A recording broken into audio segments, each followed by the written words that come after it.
I don't know if Mark's Lord's Supper talk gave you the wrong impression, but this morning's sermon is not specifically about the resurrection. Sometimes I will talk about the resurrection on Easter Sunday particularly, just because I think that's a good lead-in, so to speak. But I did not do that this year, so this year we're going to continue our series in the Gospel of Luke. But then in another way, this whole sermon series is really about the death and resurrection of Jesus, isn't it? I mean, Jesus' life is ultimately a package deal. Jesus was not some obscure good deed doer or some faith healer that came and said some nice things and eventually died for no reason. The cross is the very summation of who He was. And the resurrection is similarly the very summation of the message that He came to preach. Throughout the Gospel of Luke, we have seen over and over again the repeated affirmation that Jesus has come to destroy some of the human presuppositions that people hold. He is like new wine placed into old wineskins that people are unable to contain.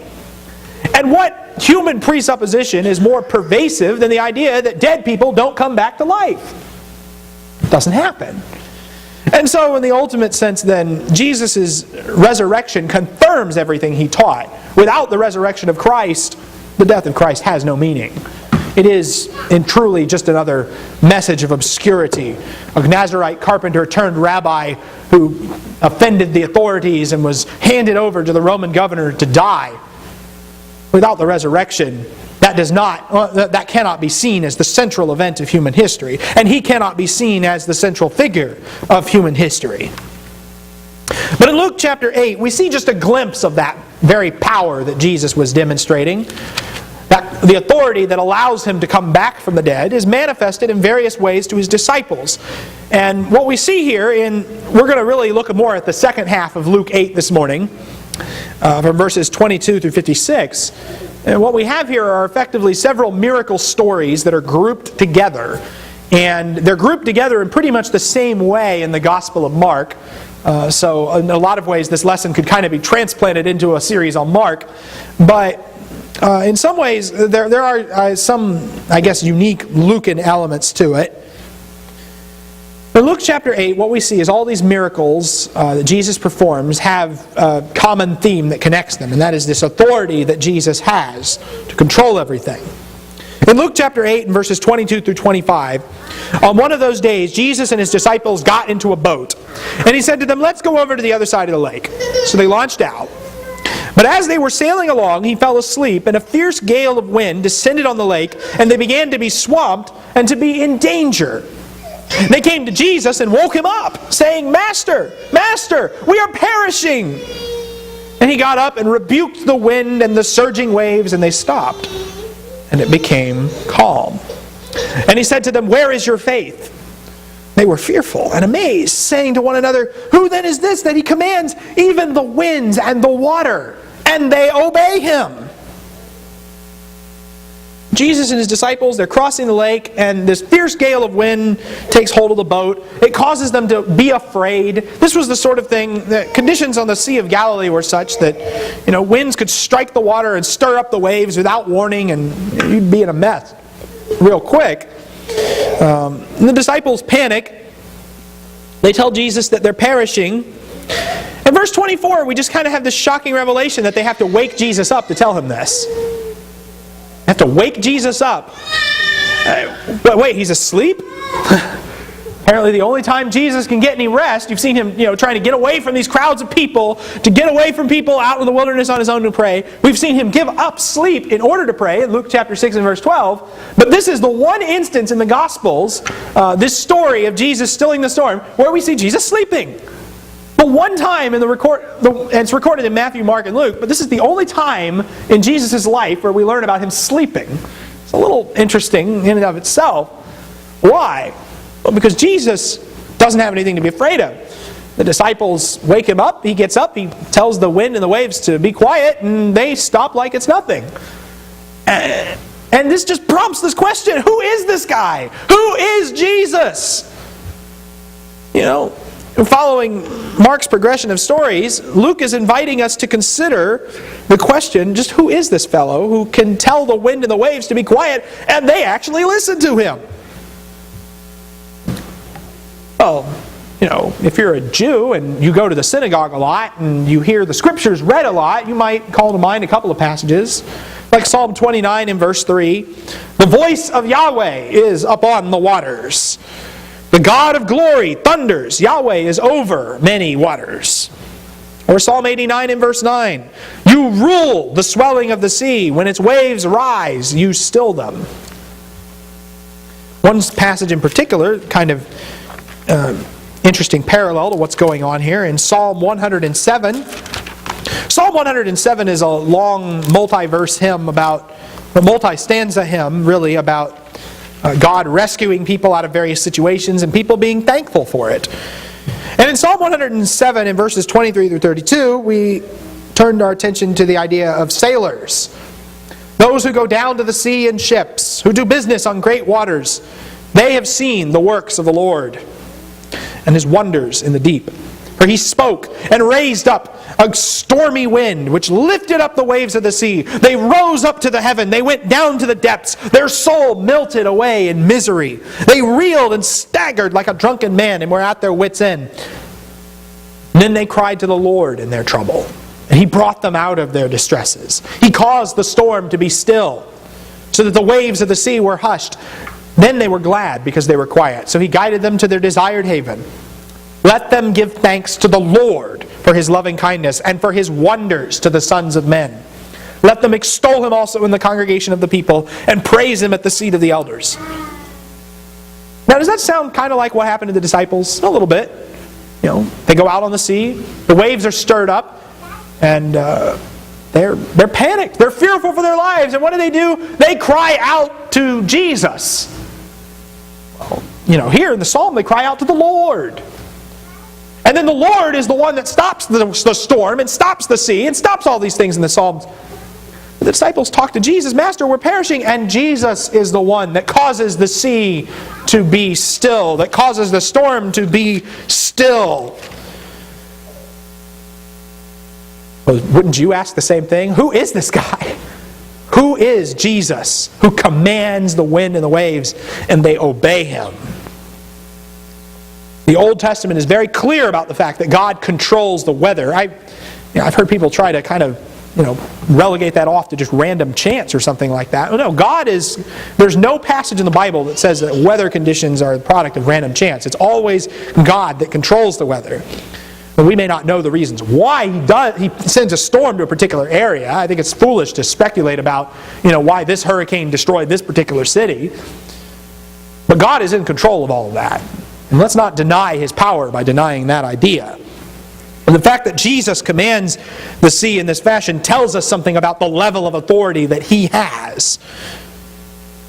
Some scholars out there, they've tried to put forth this idea that early Christians invented the idea that Jesus was God. There's some books out there right now that's one in particular, how Jesus became God, in which the writer details the story of how the people of the early Christians invented this deity of Jesus concept and how you can't really find it in the earlier Gospels. Baloney. It's never explicitly stated, but it's implicit all over the place. And this is one instance where that's the case. If you're a Jew in that time and you see a guy stopping the storms, what are you going to conclude? That Jesus is God in the flesh? The fact that Jesus commands the sea in this fashion is hinting at something to us. Hinting at who He really is. Hinting at He is this Old Testament God who can cause the sea to be still. He is the Lord to whom Psalm 107 gives thanks. He is the Lord to whom the Psalms give praise. He is the Lord who hurls great winds on the sea and stirs them up. At every turn, Luke confronts us with this impossible question to answer. Who is this that commands the seas? Who is this that can cast out demons? Who has the authority to forgive sins? We've seen that in Luke 4 and in Luke 5 over and over. Who has this kind of authority? Only God does. The answers to those rhetorical questions are just so patently obvious. How can you miss it? Only God can do these things. You keep reading in verse 26. Before we read verse 26. The fact that the wind and the waves obey Him is proof. He is more than just a human being. He is more than just a mere spouter of philosophical platitudes. He is Almighty God in the flesh. He's come down to vanquish all the hostile powers, put an end to all evil forces, and put a stop to all rebellion against His rule. His authority is evident in the fact that He speaks and the elements obey Him. If only we as humans were as obedient to His will as the creation was. Now you think about that. There are great beasts in the earth, and God is capable of commanding them, even if we have difficulty taming them. There are great sea monsters that God created on the fifth day, which, God has control over. And even the great forces of nature, the sea, which is to the ancients was a symbol of chaos and destruction and death. God commands that. God tells that what to do, and it obeys Him. No human has ever been able to control the weather or tame the sea. And yet, there's one unruly creation of the Lord, one creation that just for some reason stubbornly refuses to submit to His will. Well, who's that? Well, that's us, isn't it? If only we as humans were as obedient to as the hostile forces of nature were. The disciples are afraid. Jesus tells them, don't be afraid, and they become more afraid in verse 25. He asks them, where is your faith? Of all the people, where is your trust in Jesus? You who have spent more time with Him than anyone else. You who have seen His power over the unclean spirits. You who have seen His authority to forgive sins. You who have seen Him even raise the dead in Luke chapter 7. Where is your trust? Where is your faith? The disciples have gotten more knowledge of Jesus than anybody else up to this point. They have gotten the explanations to the parables, and earlier in the chapter we saw that in verses 9 and 10. Everybody else got the kingdom of God in parables, but them it was revealed the secret, the mystery of the kingdom of heaven. And the long-term goal of this miracle, which the only witnesses to this miracle were the disciples, by the way. The long-term goal of this is ultimately to function as an object lesson to the disciples, to teach them something about who Jesus is. And so they are prompted by fear. A second miracle story. They sailed to the country of the Gerasenes, which is opposite Galilee. When He came out onto the land, He was met by a man from the city who was possessed with demons, who had not put on any clothing for a long time, and was not living in a house, but in the tombs. Seeing Jesus, he cried out and fell before Him and said in a loud voice, what business do we have with each other? Jesus, Son of the Most High God, I beg you, do not torment me. For He had commanded the unclean spirit to come out of the man, for it had seized him many times, and he was bound with chains and shackles and kept under guard. And yet he would break his bonds and be driven by the demon into the desert. And Jesus asked him, what is your name? He said, Legion. For many demons had entered into him, and they were imploring Him not to command them to go away into the abyss. Now there was a herd of many swine feeding there on the mountains. The demons implored Him to permit them to enter the swine, and He gave them permission, and the demons came out of the man and entered the swine, and the herd rushed down the steep bank into the lake and was drowned. And when the herdsmen saw what had happened, they ran away and reported it in the city and out in the country. People went out to see what had happened. And they came to Jesus and found the man from whom the demons had gone out, sitting down at the feet of Jesus, clothed and in his right mind, and they became frightened. Those who had seen it reported to them how the man who was demon-possessed had been made well. And all the people of the country of the Gerasenes and the surrounding district asked Him to leave them, for they were gripped with great fear. And He got into a boat and returned. But the man from whom the demons had gone out was begging Him that he might accompany him. But He sent him away, saying, return to your house and describe what great things God has done for you.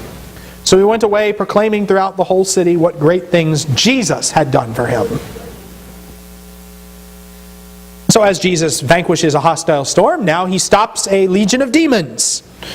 The unnamed Gerasene this is probably one of the most detailed portraits we get in the Gospels of a guy that's possessed by demons. Mark's account's actually lengthier and even more detailed if you read Mark chapter 5. But he was apparently possessed by a lot of demons, because they said their name was Legion, because there were a bunch of them. Now, a legion was 12,000 soldiers, and I don't know if this guy has 12,000 demons inside of him or not. Couldn't answer that question. I don't know how that works. I've never been possessed by a demon, as to my knowledge, so I can't really comment on that. But we see that this guy, he's got so many demons inside of him. He's been driven mad. He's living in the tombs. He hasn't worn any clothing in a long time, which means he's running around naked. And he also apparently has superhuman strength. People put chains on him and he breaks out of them. And nobody can lock him up. And in Mark chapter 5 and verse 5, we learn that his violent behavior had even resulted in self-mutilation. He was gashing himself with stones. What do we do with a guy like that? And this is the second time we've seen, since chapter 4, this is the second time we've seen a demon-possessed man address Jesus and says, "What business do we have with each other?" Jesus. It's striking to me. You know, the wind and the waves, they obeyed Jesus. The demons, they see Jesus for who he is, Son of the Most High. They have a great perception of who Jesus is compared to mankind, compared to Jesus' disciples even. They figured out who he is a long time ago. And while the disciples are still puzzling, well, who is Jesus? That he can command the winds and the waves. Who is he? I wonder. Oh, the demons are going, "We know who you are. You're the Son of the Most High. You've come to destroy us." They see not as man sees. They see their eternal Creator, God in the flesh, who has the power to completely obliterate them. They have no problem believing. It says something about what real faith is. James 2, verse 19 says, "You believe that God is one? You do well." Well, the demons also believe. Shudder. Just because you have faith in the abstract belief in the existence of Jesus doesn't mean anything. That puts you on the same level as the demons. Do you really want to spend time with them? No. Faith must actually go beyond that. The demons in verse 31, they beg for mercy. They beg Jesus, "Don't send us to the abyss," apparently a realm of the demons. "Rather, send us into the swine, that herd of unclean animals over there." Now, why does Jesus grant the request? Is it because he was too weak to send them into the abyss? Is that what it was? No. The story testifies to Jesus' power and authority again. Why? Because they have to ask his permission. Because they're not going to do this unless he lets them. They can't do it unless he lets them. The fact that Jesus concedes to their request is not a testament to his weakness, but to his power. His absolute power, because even the most evil of forces in this world still can't do anything without his say-so. And it also gives us a message of hope when you really think about it. Because, does the world appear to be full of darkness, suffering, corruption? It doesn't exist without God's say-so. Well, wait a second. Well, why is God permitting all this stuff to exist? We can contemplate and argue about that all day long and speculate about that. And it may really seem unfair or unjust from a temporal human perspective. But what does God see? God sees the whole of evil even as just a blip on the radar of eternity. He permits it to act briefly in this temporal realm, showing mercy even to the devil and to the demons for just a short time before he utterly destroys them and brings his chosen ones into glory, before he sends them to eternity away from his presence, away from his power, his majesty. And even Satan himself. You read the book of Job, that one conversation you see between God and Satan. What happens there? Satan actually has to get God's permission to go and harass Job. Why? Because there is no evil in this world without his say-so. Because even God recognizes that you, Satan, incited me to ruin him without cause in Job chapter 2.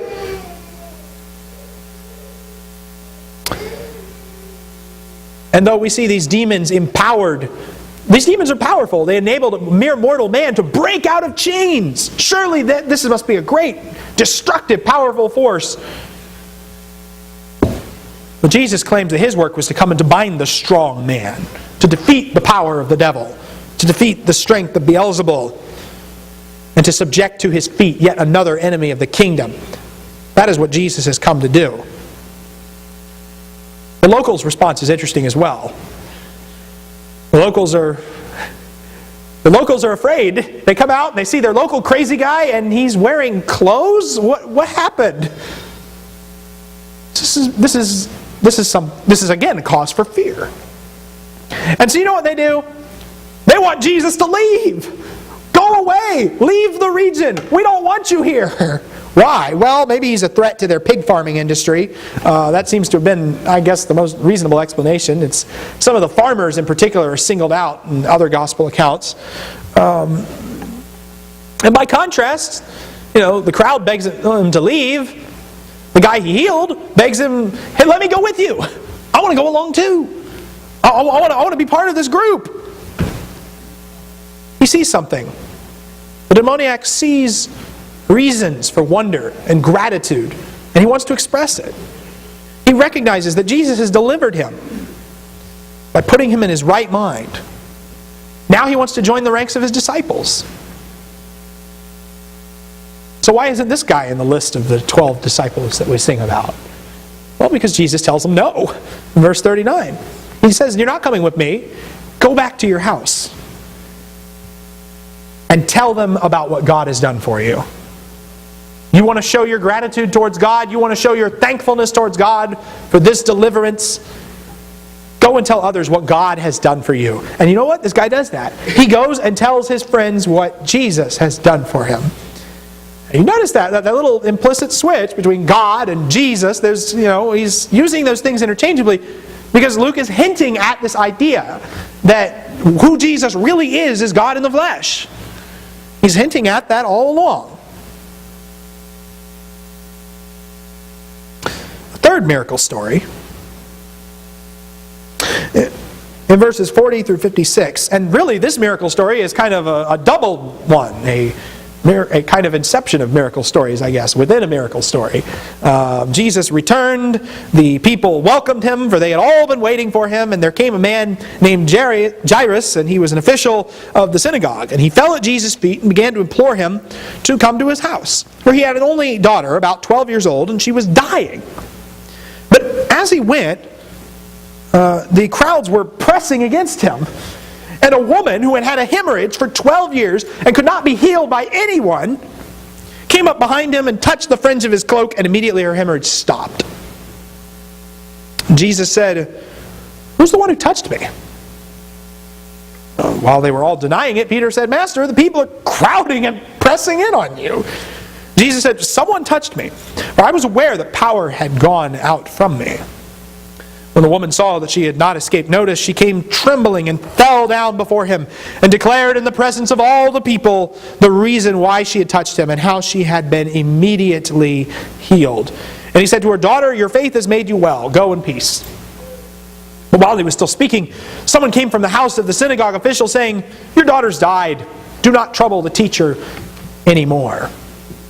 When Jesus heard this, he answered him, "Do not be afraid any longer. Only believe, and she will be made well." When he came to the house, she did not allow anyone to enter with him except Peter and John and James and the girl's father and mother. Now they were all weeping and lamenting for her, but he said, "Stop weeping, for she has not died, but is asleep." They began laughing at him, knowing that she had died. He, however, took her by the hand and called, saying, "Child, arise!" And her spirit returned, and she got up immediately, and he gave her orders for something to be given her to eat. Her parents were amazed, but he instructed them to tell no one what had happened. Now, we see how here this kind of story is framed by Jairus' request for his daughter and this woman being healed of an uncleanness. A synagogue official wants Jesus to save his dying 12-year-old girl. The fact that she was his only child would have endangered his family to extinction. And as they go, the crowds are pressing on him. Literally, they're choking him as they go. It's this, heavy-handed situation with the crowds. And while all this is taking place, another woman decides she wants to get healed. She's bleeding. This is something she's been doing for 12 years. As Jairus has a 12-year-old daughter, she's been hemorrhaging for 12 years. And per Leviticus 15, she is unclean. And she is in such a state of uncleanness that anyone she touches, anyone she comes into contact with, anyone who touches anything that she has touched is going to also be made unclean. So as she's pushing her way through this crowd that's, pressing against Jesus, guess what's happening to all these people? Unclean, unclean, unclean, unclean. Uncleanness is contagious. It's like in Haggai chapter 2 when they ask about, if a priest carries holy meat in the fold of his garment and he touches something that's unholy, does the holy meat make that holy? No. But what if he's unclean and he touches something that's holy? Well, that holy thing just became unclean. It just became defiled. Unholiness is as contagious, it's this contagious disease that gets everywhere. Holiness, not the same way.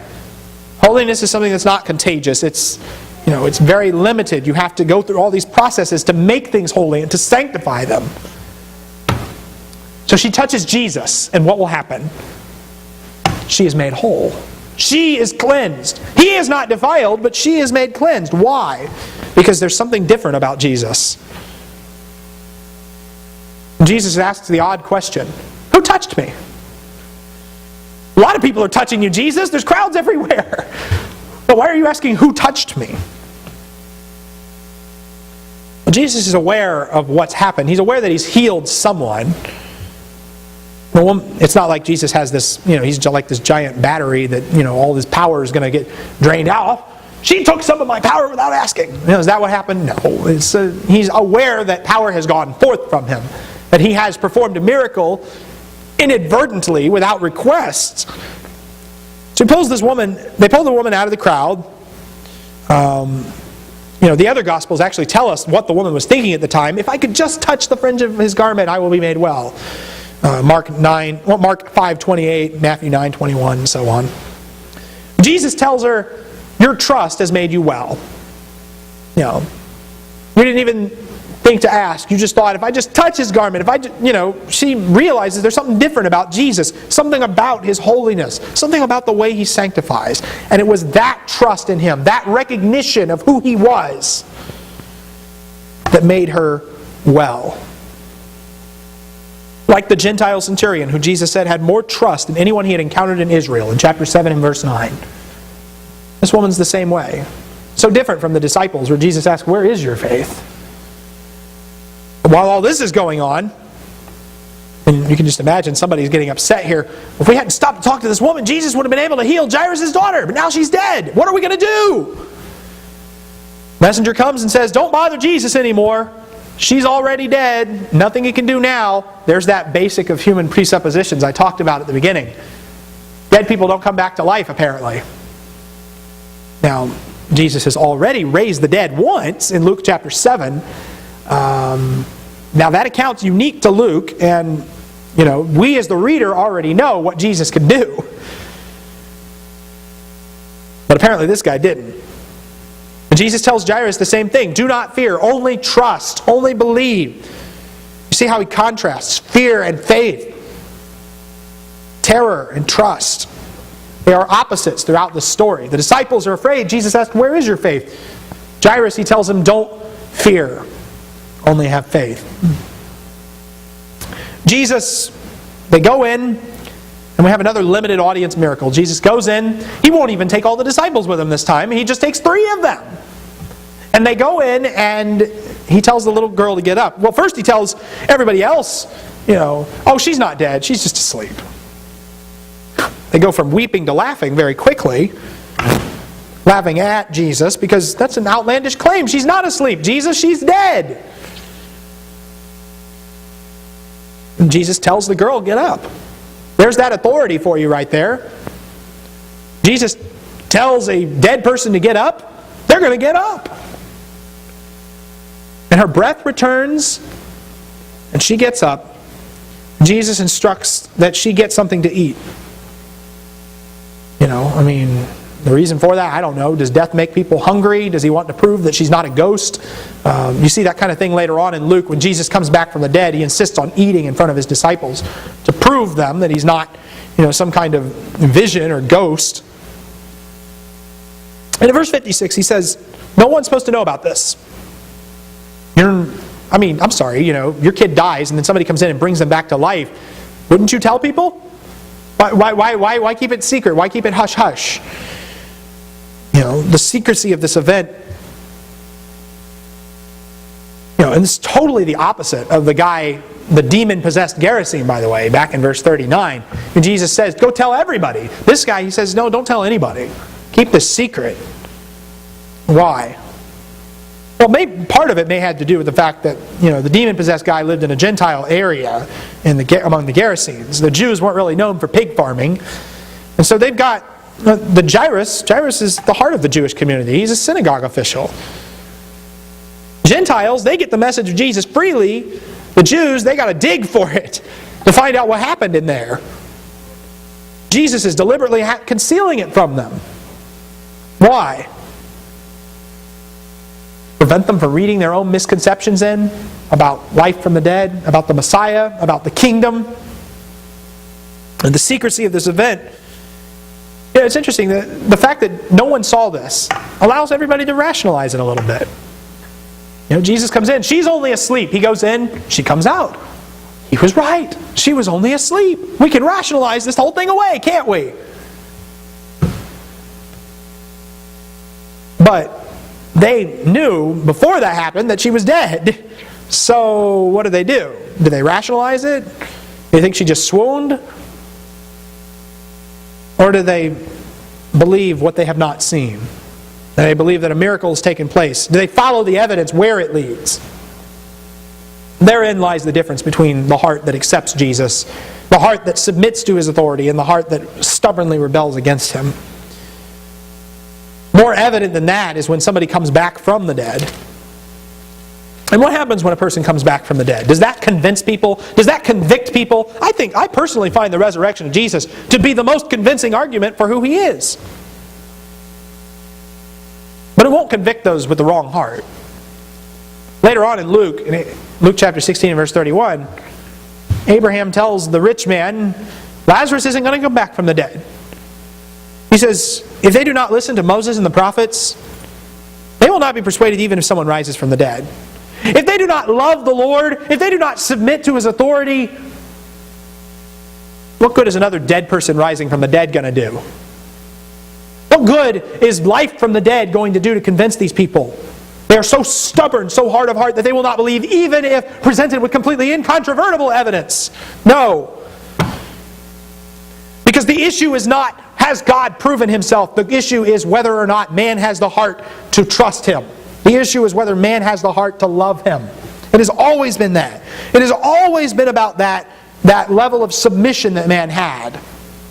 And Jesus commands the winds and the waves of the sea and they obey Him. He commands a legion of demons that begs Him for mercy and does nothing without His permission. He demonstrates His power over both defilement and death. All of these signs beg the question, who is Jesus? That's not a question for just the disciples. That is a question for each and every one of us. A question that we must wrestle with and think about. Not just the answer to that. Jesus is God's Son. He's God. He's Christ. Well, those are obvious answers, but what implications does it have for us? Let's ponder. Let's consider His identity. He's not a New Age philosopher or a miracle worker, or merely those things. He is not merely the doer of good deeds and the teacher of good thoughts. He is the breaking and entering of God Himself into this corrupt and disobedient world in order to save this world by sacrificing His life. So the question of who is Jesus must now be answered, or followed up with another question. Who am I in relation to Jesus? Am I obedient to Him?